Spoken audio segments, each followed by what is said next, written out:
And we are back on the Zero Hour. I'm your host, Richard RJ Eskow. As we enter into a new presidential term, as the Democratic Party assumes power or some kind of power over both houses of Congress, as we struggle through a pandemic and the economic crisis has triggered, this seems like it would be an ideal time to revisit our thoughts as a nation about economics, about government, about who should control and provide what in our society. And so I want to start off the new year with my guest, Professor Richard Wolff, exploring that topic. He talked about it a little bit recently on his own program, Economic Update, but I want to explore it a little bit further. Professor Wolff is Professor of Economics Emeritus at the University of Massachusetts Amherst. He's currently a visiting professor at the graduate program in International Affairs of the New School in New York. And he is, as I mentioned earlier, host of the program Economic Update, which you can find Tuesday evenings on Free Speech TV as well as online. So first of all, Richard Wolff, welcome back to the program. It's good to see you again. Thank you very much, RJ. Glad to be here. So I want to do this because, as I mentioned in your own program, you discussed our cultural discrediting, is the way I would put it, of the government and of the public sector in general. But I wanted to start, I've been meaning to write about this, I haven't yet. I wanted to read you something. I'm the executor of my aunt's estate, my mother's. They grew up in the Bay Area of California. This is, in unwrapping my aunt's treasures, I came across, she had wrapped it in a newspaper from the Oakland Tribune, dated Thursday, August 9th, 1962. And I want to read this to you because I know you are also a historian of economics as well as an economist. And as I said, I hope to write about this at some time. Headline: Truman hits Bill as Telstar giveaway. If you, some of us will remember, Telstar was a satellite program, also the name of a hit guitar instrumental, but Truman was referring to the satellite program. And it begins, Harry S. Truman today denounced the communications satellite bill backed by the Kennedy administration as, quote unquote, a gigantic giveaway.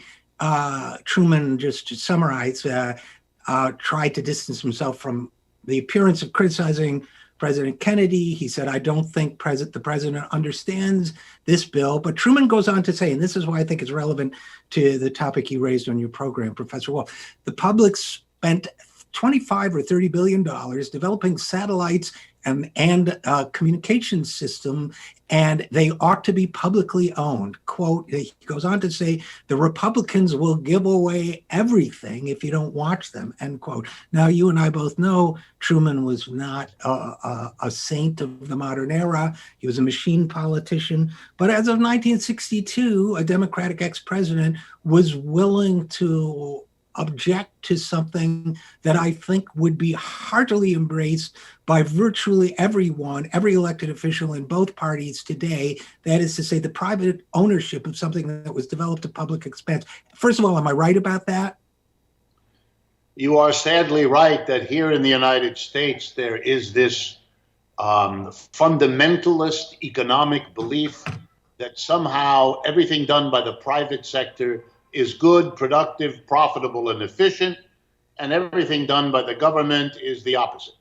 This is total nonsense, has always been nonsense, is refuted both theoretically and empirically. But as we know with fundamentalism in other areas, evidence and factuality don't really make much difference if there's a need to believe it. And the private sector in this country has been able to develop a hostility to the government that allows them to be deregulated in ways that are very, very profitable for them without having to admit that that's the purpose. Instead, you can make up this story that what you're doing that's good for their profits is actually being efficient by having the private, more efficient part of the economy do the job. It is ideological junk. And I view the Truman quote as, and here was a guy who was, produced by Kansas City's Pendergast machine. He was not a Bernie Sanders of his time or anything close to it.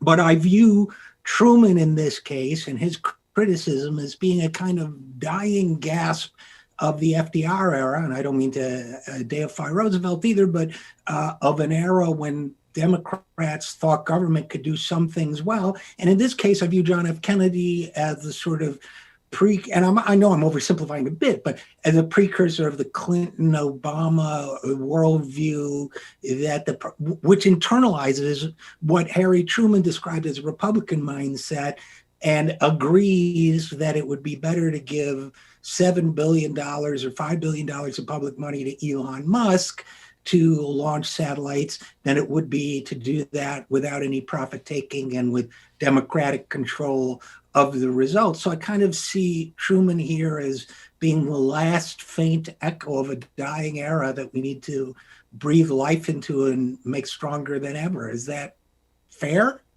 Absolutely. And you know, there were other people who were similarly dying embers, but you're right. I mean, American history can be captured in a kind of a pendulum swing.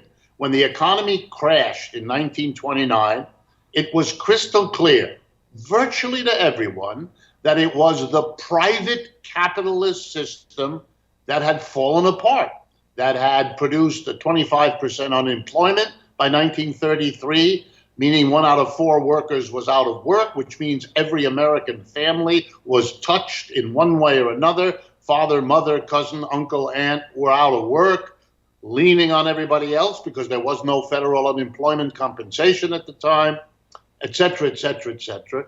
And for the next several decades, the 30s, the 40s, the 50s, into the 60s, you had people who basically understood that what crashed in the Great Depression was private enterprise, and what got us out of the Great Depression, got us back to work, rebuilt our economy, was the government.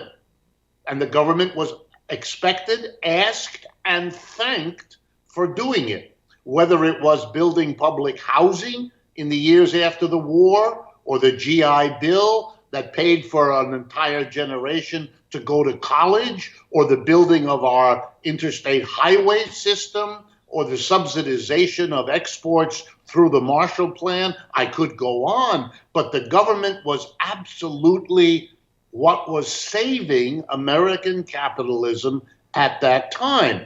And it was only because the business community was, on the one hand, rescued by all of this, but on the other hand, frightened by it. Because, you know, when the government does all kinds of really useful things, it's usually only a matter of time, and not much time either, before people begin to say, well, let's basically always ask the question, is something better done by the private sector, or is it better done by the public sector? That's a perfectly rational way to look at it, to compare. There's no reason to expect it's always better one way than the other. It's probably a mixture. For private capitalists, this was too frightening because they were terribly afraid that there would be cases, perhaps many, where the government would be viewed by the people, like Harry Truman even, as being more entitled to, because they had paid for the money to develop the industry, or more efficient, or whatever the reason. And so the private sector would have to give way to the public. There would no doubt be the reverse as well, but the private sector didn't want to make a deal, didn't want to work it out, and surely didn't want a rational question. So they developed instead a fundamentalist economic religion. And we were all supposed to believe, and that's been true for 40 years now, that the private is efficient, effective, progressive, and good, and the government is bad. It's the exact reverse of what existed from the 1930s through the 1960s. Well, Richard Wolff, if I may, I essentially agree with you, but for once our roles are reversed, and I feel you may be understating the absurdity of the situation. And you tell me if you disagree, but let me explain. I don't think it's just a matter of, although it certainly is, of a fundamentalist irrational belief in the abilities of the private sector. But I also feel our government has been retooled so that it has become, especially at the federal, well, not just at the federal level, an instrument for diverting public wealth and public resources to the private sector, because the private sector can't do it. So whether it's an Affordable Care Act that directs, that only provides care through health insurance companies that take a cut off the top and then underdeliver, or whether it's the aforementioned Elon Musk, who made his first money in PayPal on an internet developed by the government, his next money on Tesla, which would not have survived without all sorts of government tax breaks and subsidies, and now is in the space business where he's gotten billions and billions of dollars from the government, that the government either develops something that the private sector can then exploit at no charge or no payback to the people who created it, or they just shovel the money down the ever gaping hole that is the private sector. So I actually think it is everything you describe, plus we've allowed our own government to become a wealth transfer system to the corporations. Is that unfair? No, that's correct. And it's the logical outcome. If you give everything to the private sector and you fund their enormous growth and profitability, then it becomes very clear to these companies how dependent they are on the government. On top of the fact that they don't want the government to be a competitor, they now rely on the government. And if you don't want it to be a competitor and you do want it to continue to support you, you better control that government. And so, of course, it does so. It donates the money that the politicians need to get elected. It donates the money that enables the political parties to operate in the way that they do and round up the voters in the way that they do, et cetera, et cetera. And so from there, it's a very small step for big businesses beginning to see the government as a place to go to get anything and everything you want. I mean, let me give you the example right now. Most people don't quite get it. Starting with the crash of 2008, the so-called dot-com collapse, the official policy of the United States, and there were elements of it before, but particularly over the last 12 years or so, we have had a government that thinks that the way to cope with the decline of American capitalism is to flood the system with money, to create ever more amounts of money. If you look at a chart, the amount of money being produced by the Federal Reserve, which is the agency in our government that does that, it's off the chart. It's a flat line for many, many decades. And then in the last 30, 40 years, but particularly in the last 12, it just zooms off the chart. All right? Not only does it print more money than ever before, but the government gets the interest rates down to barely above zero. What does this mean? Well, let me tell you. Every corporation in America, every capitalist business, whatever its difficulties these days, it produces something it can't sell. It is impacted by the pandemic. It has troubles with its workers. It has chosen the wrong technology. Whatever the problem the company has gotten itself into, here is the quickest, easiest and cheapest solution. Go get your hands on some of that brand new money that costs you virtually nothing in interest rate, hashed out, given out by the Federal Reserve. Result, American businesses are deeper in debt today than at any time in American history, and no other time is even close. The costs of this for future collapses is incalculable. But the government is now the lender of last resort on a scale we've never seen before. It is private capitalism on governmental life support. And this is the end result of the very thing that you were talking about, RJ, because it has become the government as the solution for private capitalism, which has literally controlled it. And by the way, this is understood on a visceral level by most Americans. Mm-hmm. They understand somehow that the business tycoons and the government leaderships, they are somehow in cahoots, and they're somehow sitting at the top of a pyramid that leaves the rest of us out. People on the left kind of get it. Even some of those people assaulting the Capitol kind of get it, yeah, even if it's mumbled up with all kinds of other unconnected right-wing mentalities in their case. But it is a sense that is not imaginary. It's grounded in the reality that there's been a steady march back from what we had in the 30s, 40s, 50s, and 60s, which was a government that did a lot of things for the private sector, but was understood also to be an alternative to it, to be one that could and should be entrusted with all kinds of publicly good things, not just things that were good for business, but things that were good for the general public. What you have now is the Federal Reserve subsidizing all the businesses at the same time that the government, quote unquote, deregulates. In other words, doesn't protect us from bad food the way it could, doesn't protect us from shoddy medicines the way we had it used to do, etc., etc. It is a distortion in which the government becomes handmaiden, and the whole thing is covered over with an ideology which has a name. It's libertarianism. This amazing idea that what's bad in our economy comes from the government and what's good comes from the private sector. This is what we used to call in the history of Christianity the Manichaean split, the notion that all good is devilish and all good is God, and the world is organized into the good and the evil and black and white, and all that implies. We should have learned in the history of the human race that kind of lopsided, dogmatic thinking is, in the end, a story that does not end well.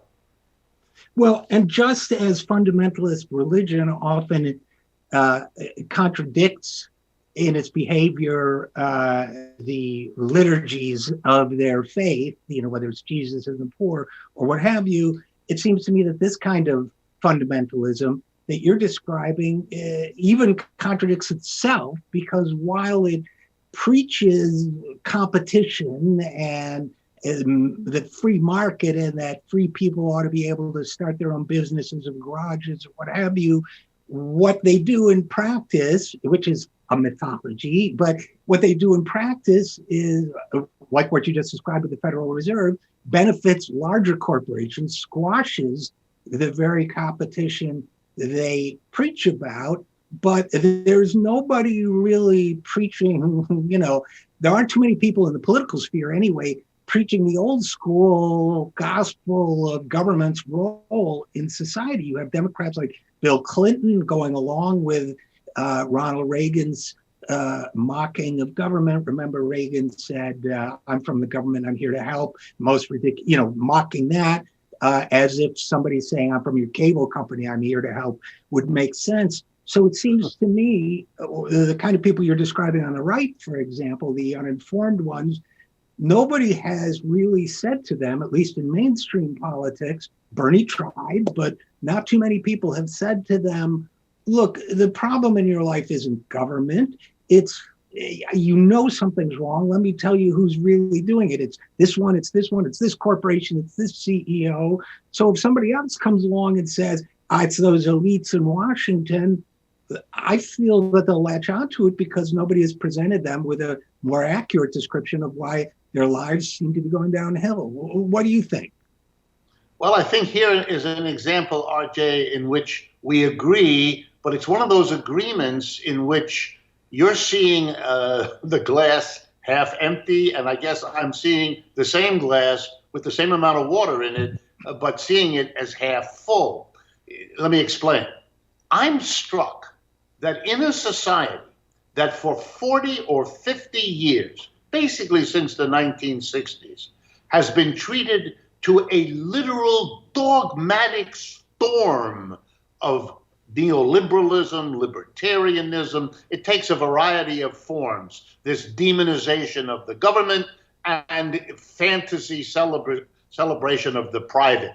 I am amazed that after 40 or 50 years of relentless propaganda to that effect, from the media, from our political leaderships, and overwhelmingly in the academic world. I mean, I'm a professor of economics. I got my PhD in economics. We were told 800,000 times this mythology of fundamentalism of the private sector, because it was the rule throughout the Cold War and its impact on academia. Here's what strikes me, that along comes Bernie Sanders, allows himself to be given the label socialist, doesn't run away from it, and talks a great deal about a kind of socialism that involves the government stepping in, quite like Franklin Roosevelt did in the 1930s. He even says that. And then he's followed by Alexandria Ocasio-Cortez, and now a growing number of her fellow progressive Democrats. And they're getting millions of people to feel that that's perfectly reasonable. They're getting millions of votes, both locally and nationally. I'm amazed. It turns out that the fundamentalism has, in the realm of economics, produced as many critics as it has in the realm of religion also. In other words, I'm hopeful. And let me tell you another way, although this is hard to say in a polite way, the very crash of our economy that we're living through, the colossal reality that has yet to really penetrate the American psychology, that we are 4% of the world's people and have almost a quarter of the world's deaths from the COVID-19 virus. One of the richest countries in the world, unprepared for, unable to contain, now unable to properly vaccinate. I mean, the display of dysfunction by one of the most privatized medical systems on earth here in the United States speaks volumes about how the other countries in the world who've done way better, many of them, than the United States, with many fewer resources, but they've organized it in the governmental way, and therefore they succeeded.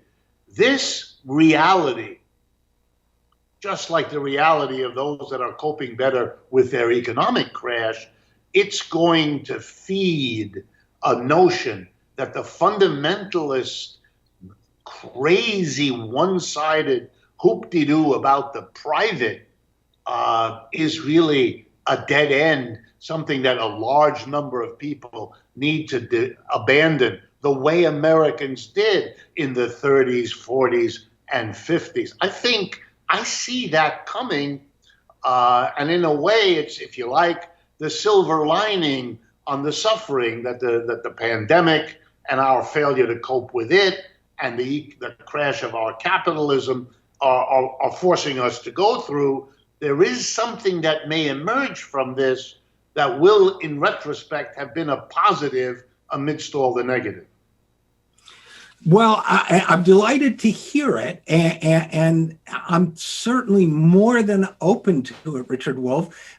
You hear people saying, and this is not necessarily my viewpoint, but I think about this a lot. You hear people saying, well, a kind of individualism is built into the culture of this country, historians, Gunfighter Nation, and some of these other books that explore the myth of the pioneer with a rifle, the homesteader, who, as we now understand, was stealing land from the American Indians and using his guns sometimes to catch runaway slaves and so on. But the traditional mythos of the rugged individualist American, that the American people will just never embrace the kind of socialism. You hear this argument that the Norwegians, much less other countries, have done. I don't agree with that. And I'm glad you mentioned the 30s, 40s, and 50s as a countervailing argument. But if you encounter that kind of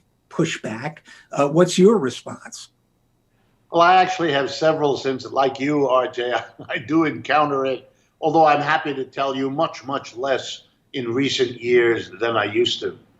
The first thing I say, and I try to do it with a smile, is that if they like, I can recount for them how in every single country that ever became socialist, the last leader before they became socialist said publicly that because of the national character of that particular country, it would never become socialist.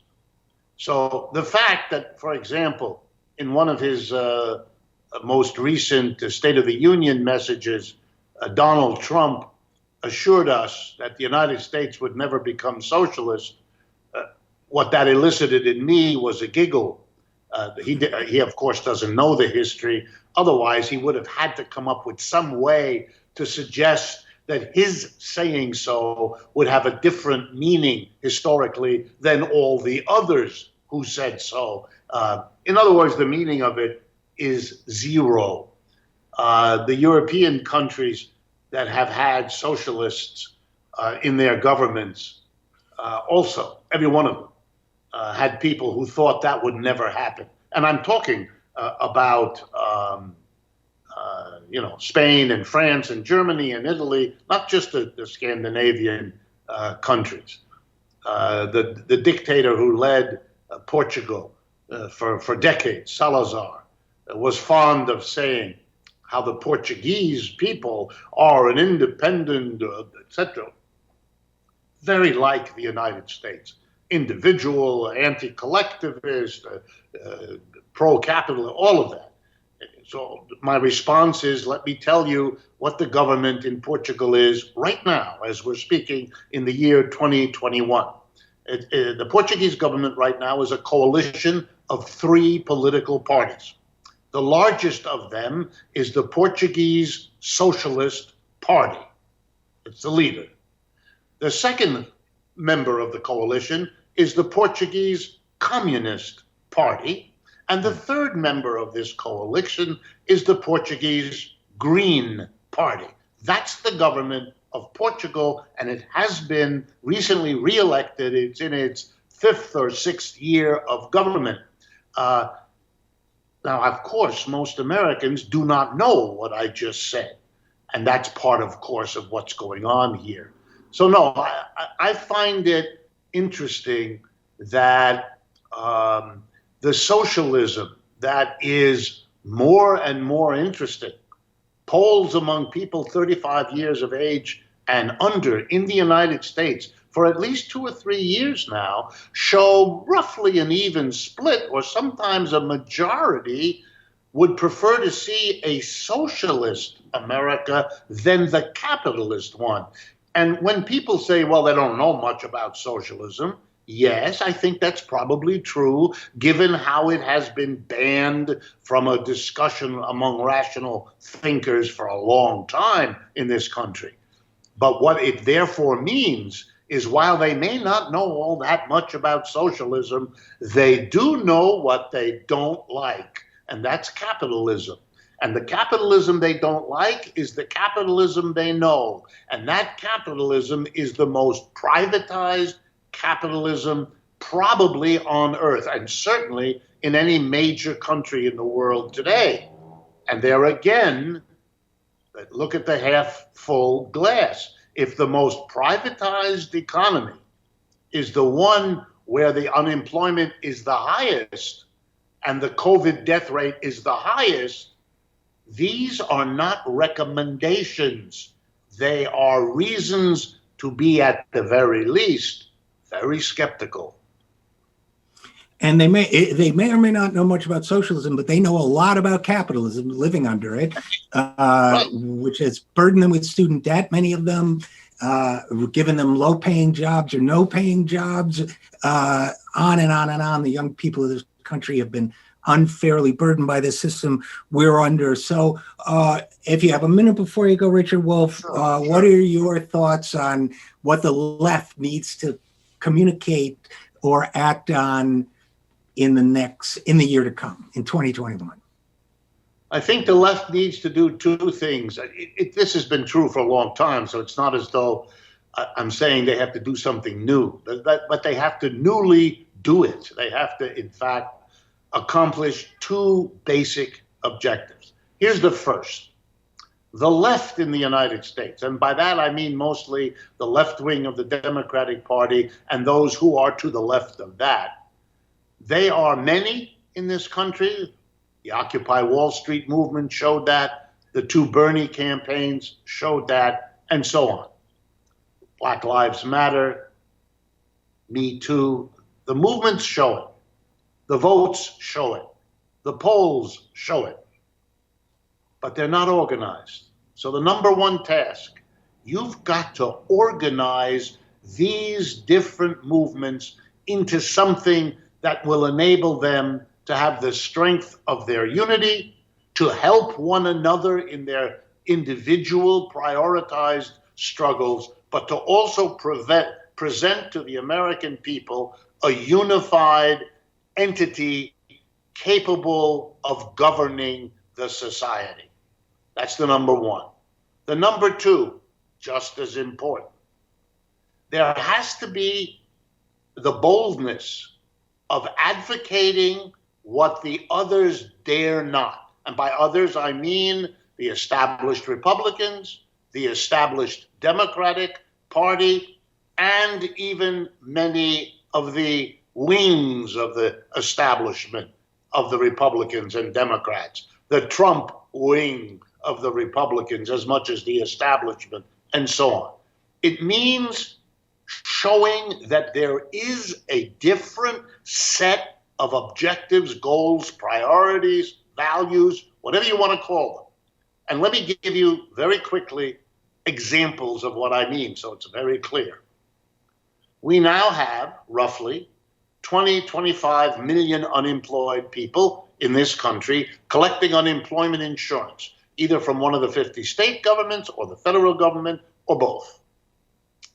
Those people are desperate for a job. They don't want to be unemployed. It's not a good feeling. It doesn't make you feel good about yourself. It makes you a burden on the rest of your family, your neighbors, your relatives.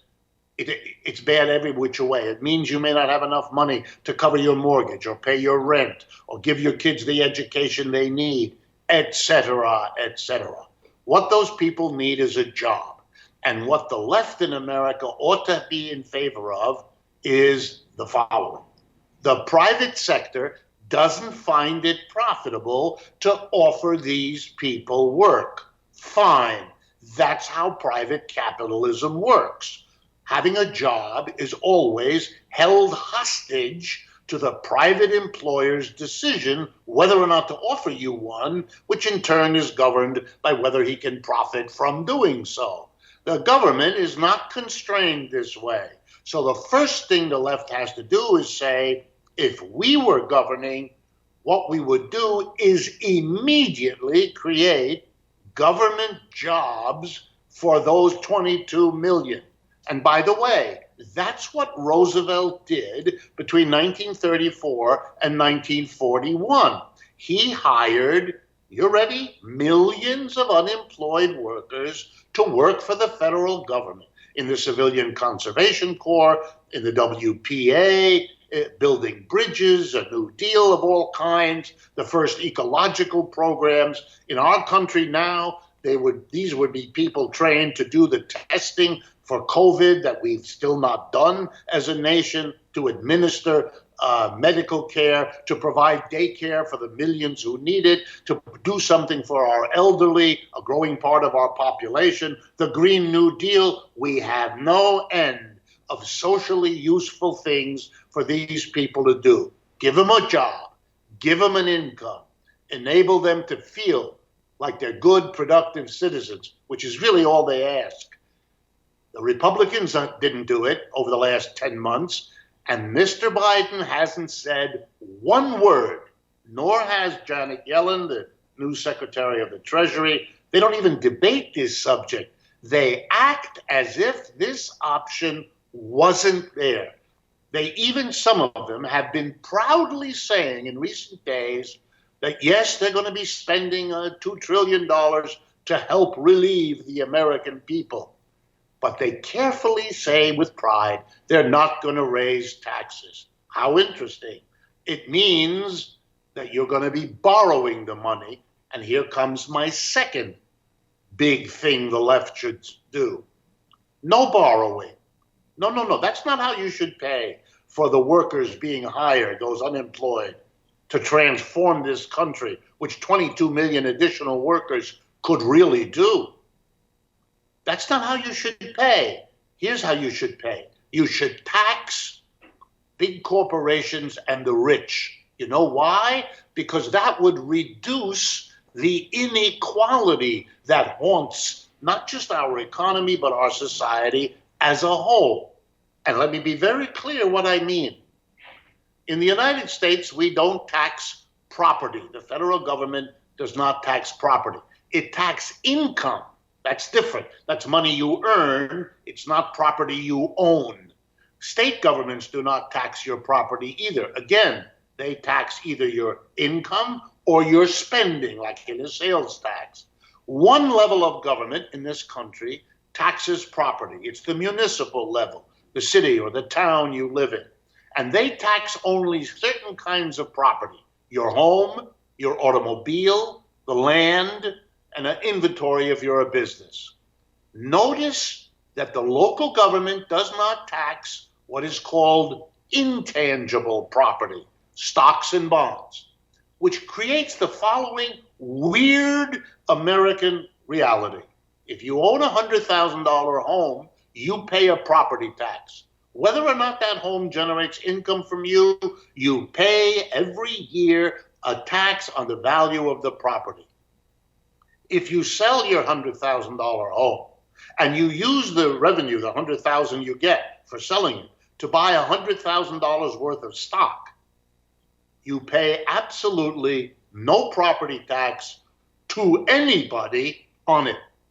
How nice for the people who can afford to buy stocks and bonds. And let me remind you, 10% of our people own 80% of our stocks and bonds. So this is a tax system that wildly discriminates against all the rest of us, so that those who are the richest don't have to pay a property tax. There is no excuse for this. There is no justification for this other than make-believes like fundamentalist notions of libertarian economics or neoliberal economics, and it would be a way for the left instantaneously to distinguish what it is, where it goes, how it sees and solves economic problems. And here's the third one.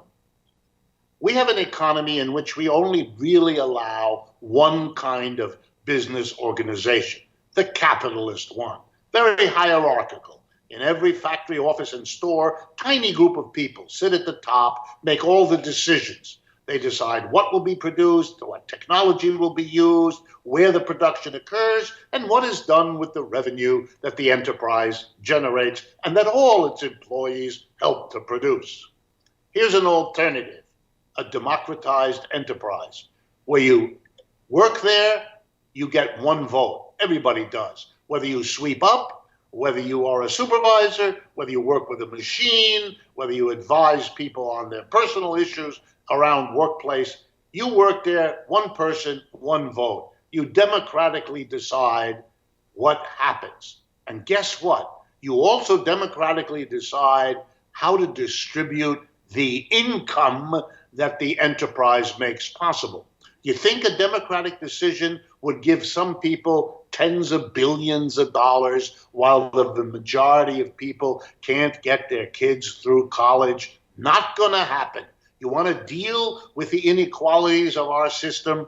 Here's a way to get at it, and by doing that, get at the root of the problem. If you're organized in a capitalist way with a tiny, unaccountable, undemocratic group of people at the top deciding for the vast majority who have no power, are you really surprised that the people at the top give themselves the bulk of the money? become the rich 1%? Of course not. It's built in. And if you don't want that, handing out checks to people, the Biden approach, isn't going to change anything. It's a temporary blip, which the last checks were. You got to do something much more fundamental, and creating a worker co-op sector so we can all see and evaluate how that alternative works, something we do not have the freedom to do now, would be a major left-wing contribution. You go to the American people with those three, and I could do more, but those three proposals, and they will have no question how you are different from the Republicans and the Democrats. And my guess is you will be a formidable competitor with them. Where do I sign? That's my conclusion. I got the form right here. I'll email it to you. You'll have that. No, I'm kidding. All right. Okay. It's easier. It's one of those things that's easier said than done. On the other hand, by saying it, you are helping, I hope, to get it done.